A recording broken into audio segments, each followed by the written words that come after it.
Hi friends, ಎಲ್ಲರಿಗೂ ನನ್ನ ನಮಸ್ಕಾರಗಳು. ತಮ್ಮೆಲ್ಲರಿಗೂ ಕೂಡ ಇವತ್ತಿನ ಈ ನನ್ನ ವಿಡಿಯೋಗೆ ಸ್ವಾಗತ.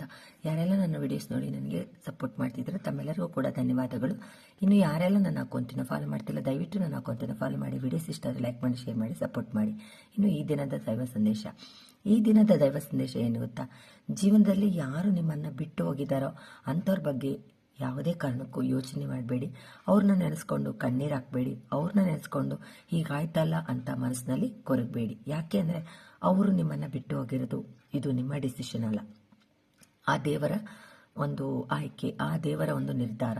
ನಿಮ್ಮ ಜೀವನದ ಹಾದಿ ತುಂಬ ಸುಖಕರವಾಗಿರಲಿ. ಮುಂದೆ ನಿಮಗಿರುವಂಥ ಅಡ್ಡಿ ಆತಂಕ ಆ ಒಂದು ವ್ಯಕ್ತಿಯ ರೂಪದಲ್ಲಿ ನಿಮಗೆ ಇರಬಾರ್ದು ಅಂತಾನೆ ದೇವರು ಆ ಅಡ್ಡಿ ಆತಂಕಗಳನ್ನು ನಿಮ್ಮ ದಾರಿಯಿಂದ ದೂರ ಮಾಡಿದ್ದಾನೆ.